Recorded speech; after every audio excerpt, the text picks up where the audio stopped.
I mean, I think, Bedrock sound is, it's kind of from deep house to techno and everything in between. We don't try to have a specific sound, so it's not going to, all the records are going to sound the same, all the releases are going to sound the same.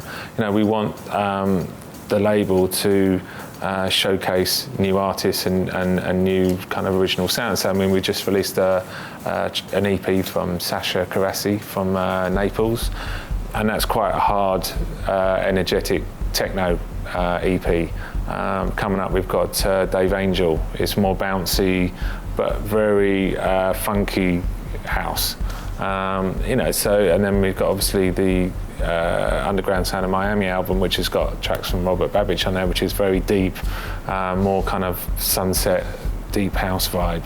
And Carlo Leo's kind of a raw house groove. So everything is unique in its own way, and I think that's what I like about the label. Each release has got its own little sound, but it fits. I can play all the tracks.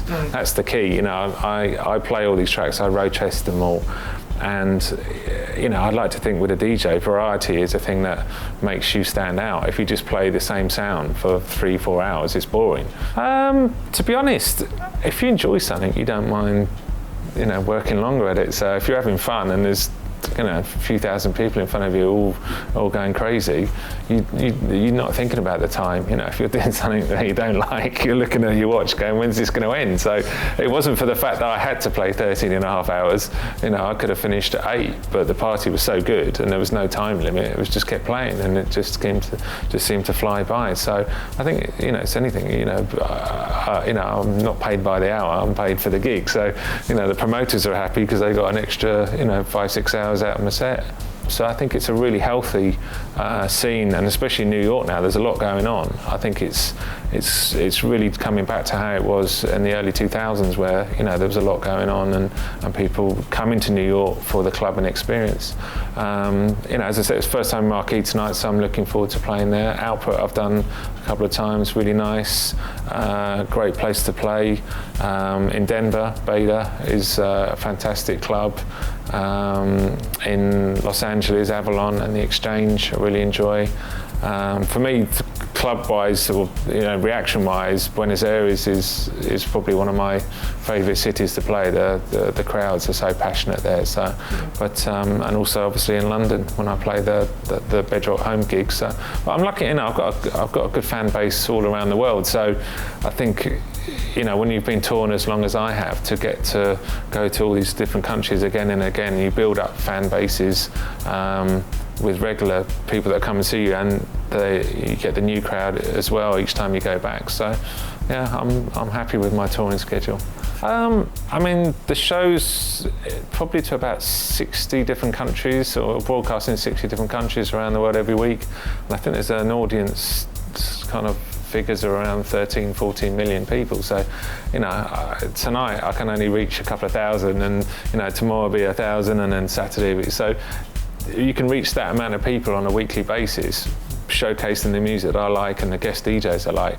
That's a massive platform to have, not only to promote new artists, but also new music and stuff like that. And I think that's a really important avenue to have for me, because I'm very passionate about what I do, and I think to get that out to people in Brazil or Russia or this, you got to check out this new record. For me, that's a key thing.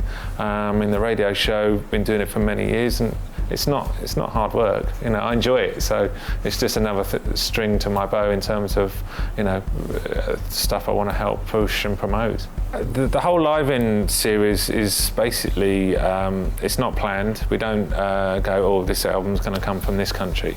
The first one in Cordoba was basically, I record every gig, and this party was incredible, and I kind of listened back to it and I thought, this would actually make quite a good live album. We had all the crowd recordings and everything, and we just thought we'll put one out there and see how test the water, and the feedback was incredible with it. Then we did the London album, which was 4 CDs, nearly 5 hours of music, and that the sales are even better. Then we did Slovenia, and we've just done another one from Argentina, which was in Rosario and Buenos Aires. So it's not a question of, you know, we chose those specifically. It was just those parties and everything clicked really well.